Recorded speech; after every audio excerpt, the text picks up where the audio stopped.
Let's go Broncos! What if I told you that two players, yes, just two, could be the difference between another disappointing postseason and a long playoff run? What if I told you that one of the team's most respected leaders just went through something so personal, so impactful, that it became the locker room's rallying cry? I have all the details and I'm going to dive deep into what's happening within this franchise right now. But before we begin, if you're a diehard Broncos fan, if you love this team like family, do me a favor, click the like button to help this video reach more Broncos fans. And I want to know who the real fans are out there, so leave a comment and tell me, how long have you been a Denver Broncos fan? Whether it's 5 or 50 years, I want to know your opinion. And if you followed this team through the glory days and the disappointments, comment, "Go Broncos!" My heart bleeds orange and blue. Okay, let's go. Let's get right into it. One of the most emotional developments out of Denver recently is the stunning, brave, and deeply inspiring story of linebacker Alex Singleton. The news broke recently that Singleton has been diagnosed with testicular cancer. Now, let's be clear, this is never the kind of news you want to hear about a player.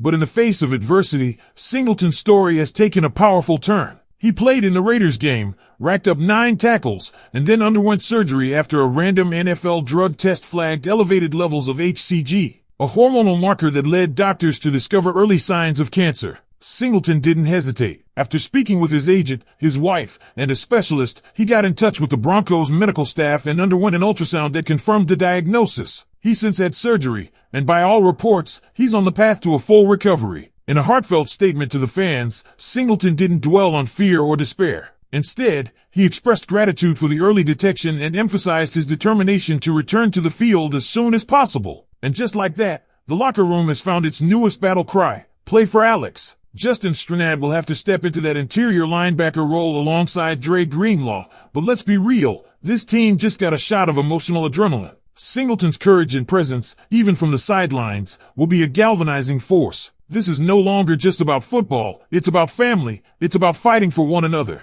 And Broncos country is rallying. Now, let's pivot to the offense, because there are major decisions and adjustments on the table, especially when it comes to maximizing the weapons around Bo Nix. 2 names need to be front and center in this week's offensive game plan if Denver wants to take down the Kansas City Chiefs, Marvin Mims Jr. and Courtland Sutton. Let's talk about Marvin Mims Jr. first, because his impact has been quietly colossal. When he's on the field, this Broncos offense looks different. Sean Payton knows it. Bo Nix knows it. The numbers back it up. With Mims in the lineup, Bo is completing over 62% of his passes, averaging 225 yards per game, and rocking a solid 5-to-5 touchdown-to-interception ratio. Without Mims, the drop-off is steep and obvious. The offense becomes stagnant, the passing game loses its spark, and Bo looks like a different quarterback. Mims brings explosiveness, versatility, and straight-up game-breaking ability. He's not just a field stretcher, he's morphing into a dynamic playmaker that's drawing comparisons to Tyreek Hill. No, he's not there yet, and he might never fully reach Hill's tier,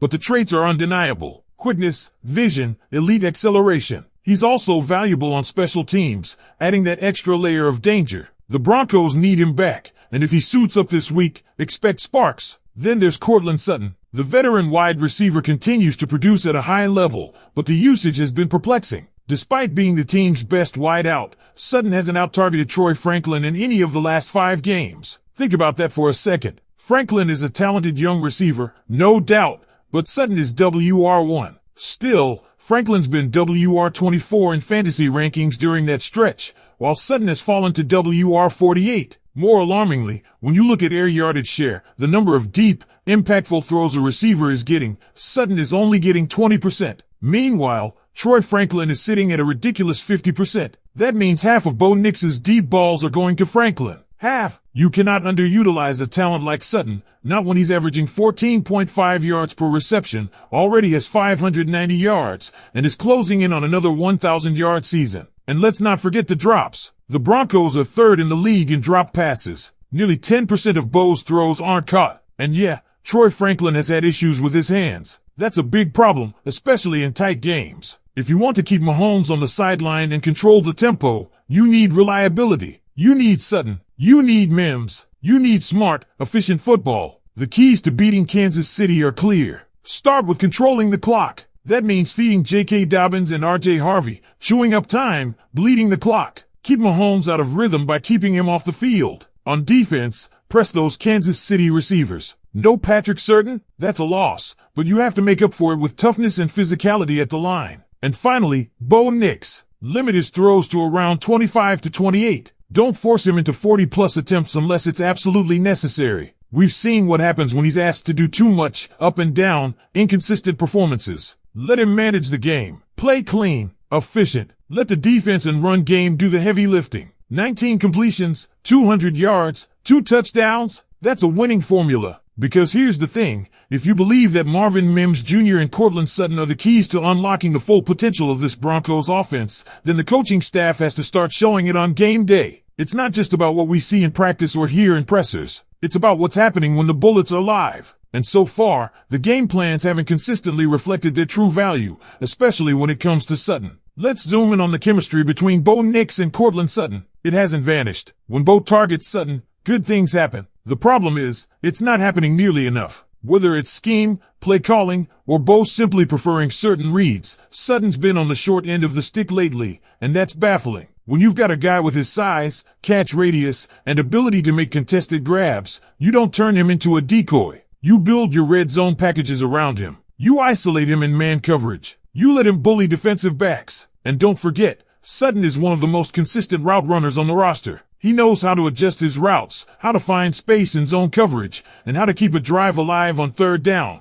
Yet, somehow, the numbers don't lie. He's not even cracking the top 40 in fantasy among wide receivers, while a rookie like Franklin is dominating the air yardage share. That's not balance. That's a misallocation of resources, plain and simple. Which brings us back to Sean Payton. The Broncos are 8-2. That record suggests a team that's clicking, right? But dive deeper and you'll see something interesting. This team has trailed in every game this season. 4 of their 8 wins have come from fourth-quarter comebacks. And if that's not enough, Thursday night marked the 4th time this year that the Broncos didn't score a single point in the first quarter. That's a slow-starting offense. And you don't beat playoff-caliber teams like the Chiefs by constantly playing from behind. You beat them by starting hot, playing complementary football, and seizing control early. That starts with targeting your best weapons early and often. That means dialing up design plays from Marvin Mims Jr. in the first 15 scripted plays. That means giving Courtland Sutton multiple looks in the first quarter, slants, digs, fades, you name it. Let him get in rhythm and set the tone. Bo Nix has shown flashes of elite decision-making, poise, and athleticism,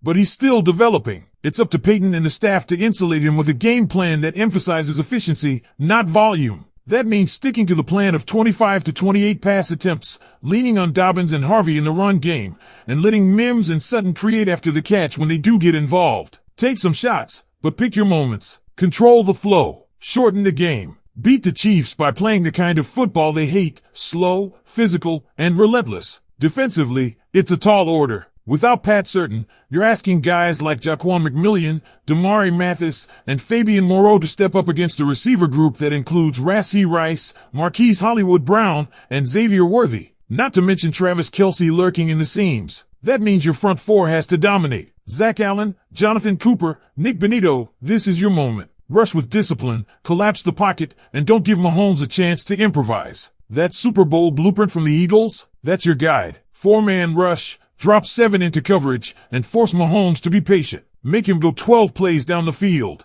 No freebies. No busted coverages. Make him earn every inch. And let's circle back to Alex Singleton. While he's recovering off the field,